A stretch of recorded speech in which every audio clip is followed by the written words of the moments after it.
बच्चों, आज हम सुनेंगे अंगुलीमाल डाकू की कहानी और हमेशा की तरह इससे कुछ सीखेंगे भी। भगवान बुद्ध के समय में कौशल राज्य में अंगुलीमाल नाम का एक डाकू रहता था, जिसने सैकड़ों लोगों का खून किया था। वो जितने भी लोगों की हत्या करता था उन सभी की उंगली काट कर और उसे माला में पिरोकर पहन लेता था। इसीलिए उसका नाम अंगुलीमाल पड़ गया था। वो बहुत ही निर्दयी और क्रूर था। जंगल में जो शोर उसका इलाका था, लोग उस तरफ जाने से भी डरते थे।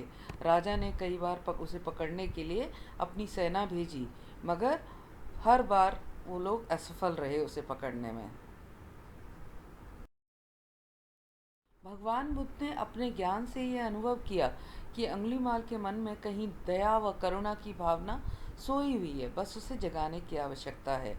ये सोचकर भगवान बुद्ध उस ओर चल दिए, जंगल में जिस ओर अंगुलीमाल रहता था। लोगों ने भगवान बुद्ध को उस ओर जाने से बहुत मगर वो नहीं रुके।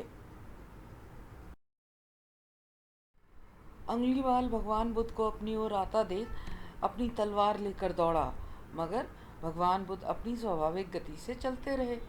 उसने जोर से चिल्लाकर कहा, ठहर जाओ। भगवान बुद्ध रुक गए।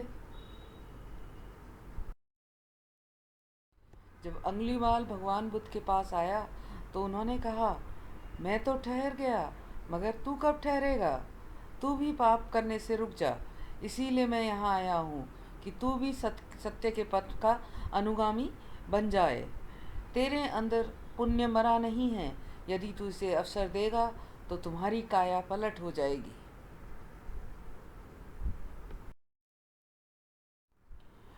भगवान बुद्ध ने अंगुलीमाल से कहा कि तुम पेड़ की डाली तोड़ कर लाओ। अंगुलीमाल ने पेड़ की टहनी को तोड़कर भगवान बुद्ध के सामने लाया।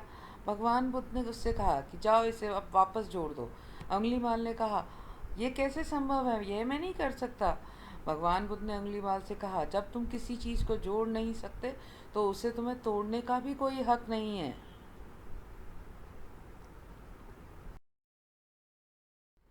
भगवान बुद्ध की इस बात में बहुत तेज था। ये सुनकर अंगुलीमाल के रोंगटे खड़े हो गए।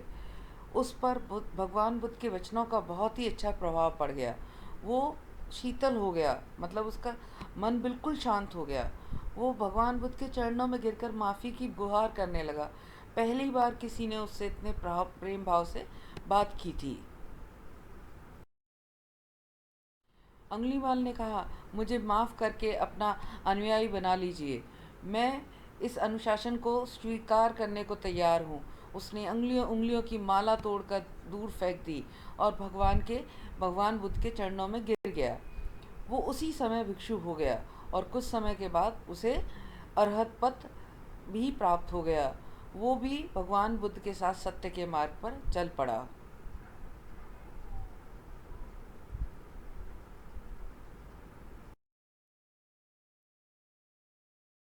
इससे हमें क्या सीख मिलती है बच्चों? इससे हमें सीख मिलती है कि सत्य और साहस की हमेशा विजय होती है। तो इसी के साथ मिलते हैं एक नई कहानी के साथ। तब तक tata, see you, bye bye.